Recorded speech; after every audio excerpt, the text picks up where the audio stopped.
Samantha felt her pulse quicken as she darted a glance between the microwave clock and the paper bags lined up on the marble counter. The golden glow of early evening spilled through the window panes, illuminating a faint swirl of dust in the kitchen air. Her nerves were raw, but she'd made up her mind. Tonight was it. Her partner, Alex, would be walking through the door in under an hour, and she had resolved to finally speak with brutal honesty over dinner. The dull routine had worn her thin, and the mental strain of pretending everything was fine had become unbearable. She'd already confided in her closest friend, Rachel, during a midday call. Rachel's advice lingered in her thoughts like a mantra, fueling her sense of determination. "You deserve to feel alive, Sam. Life's too brief to settle for a flat relationship. A boyfriend's nice, sure, but passion, feeling wanted, that's essential for your mind and your soul. If Alex really cares, he'll figure it out."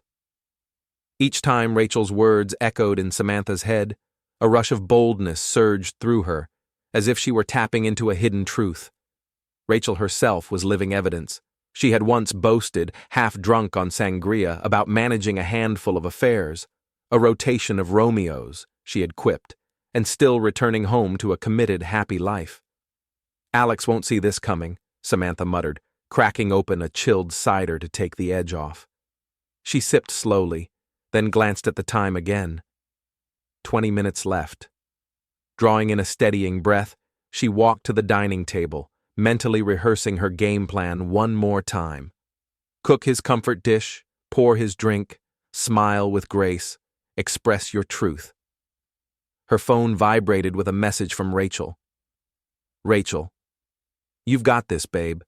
Show him who's steering the ship. He'll either adjust or realize too late that you're the one everyone wants. Trust me, it's a winning strategy."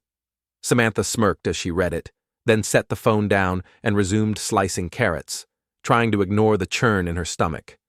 When Alex finally stepped inside, Samantha welcomed him with her brightest smile. The aroma of slow-cooked lamb drifted through the kitchen, rich and inviting. He looked drained, his shirt clinging from the heat of the day, but the scent seemed to wake him up. "Hey, sweetheart," he greeted, tossing his keys beside the fruit bowl. "Smells incredible in here." "I made your go-to," Samantha said, handing him the cider she'd already opened. "Thought you could use something special tonight." He gave her a curious look. She wasn't usually this put together when they stayed in. Her new dress clung in all the right places, highlighting curves she didn't often accentuate at home. "You look fantastic," Alex said, clearly impressed. "Thanks," she replied softly, gesturing for him to sit. "Take a load off. Dinner's all set." She laid his dish in front of him, then sat across the table with her own. They ate in a quiet rhythm at first, the clink of utensils punctuating the stillness. Samantha's chest tightened as she prepared herself. Finally, she cleared her throat. "Alex, there's something I need to share with you," she began evenly. He paused mid-bite, brows furrowing. "You're making me nervous, Sam. What's going on?" She let out a breathy laugh. "Don't worry, it's not bad, just probably not what you're expecting." He leaned back slightly, face guarded. "Okay." She focused, channeling Rachel's no-nonsense tone. "Alex, I'm craving more spontaneity in my life. I love you. That part is solid. But there's a piece of me that feels trapped. I want to see other people, just for a few months." The words came out in one swift burst, like peeling away something stuck to her skin. She watched Alex's reaction closely, bracing for anger or at least confusion. But instead he simply sat still, blinking slowly as his lips pressed into a tight line. "You want to do what?" he asked, the disbelief in his voice barely above a whisper. Samantha swallowed hard. "See other men, intimately." The subtle shift in Alex's expression told her he understood immediately. "So, what you're saying is an open relationship? Temporarily?" he asked, his voice steady but strained with undercurrents. She gave a hesitant nod. Yes, for a limited time. Think of it like sowing wild seeds or whatever. Rachel says it's done wonders for her. Being wanted by different people gives her a kind of spark. She says it helps a woman reconnect with herself. And once it's over, I'll come back to you more centered, ready to finally build the future we keep talking about. Rachel had warned her that some men might lose their temper at the mere suggestion, but Alex simply sat staring at the dish in front of him, quiet for several moments before exhaling slowly. Sounds like you've been planning this for a while, he said.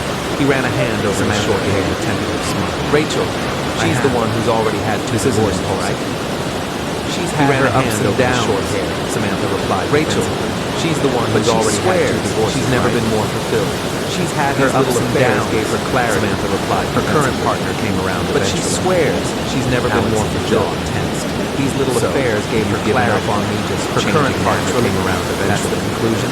Alex, that's not what I'm saying, Samantha said quickly. You've given up on me. It's more that I've reached a place where I need something different. Temporarily. That's not what I'm saying, Samantha said. And how long are we talking? It's more that I've reached a place where I need something different. Maybe temporarily. 8 weeks. 3 months. And how long are we talking?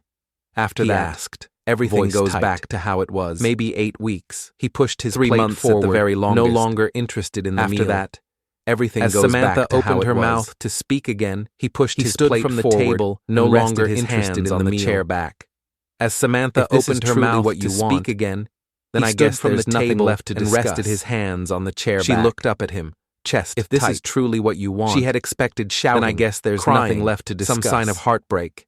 She looked up at him. His calm unsettled her more than fury would have. She had expected shouting. Alex cleared his throat. Some sign of heartbreak. I can't stop you from doing what you're set on more than fury would have. A rush of relief flooded her chest, and she started to thank him. I can't stop you from doing what you're set on doing. But I won't sit here and act like I'm okay with it. And she started to go down this road, but he cut her off. I won't be sharing a bed with you. But I won't sit here and act like I'm okay with it. If you go down this road, I'll move into the guest room. I won't be sharing a bed with you. Her eyes widened slightly. He let out a slow breath. The guest room? That's fine. For now, like I said, it's only for a short while.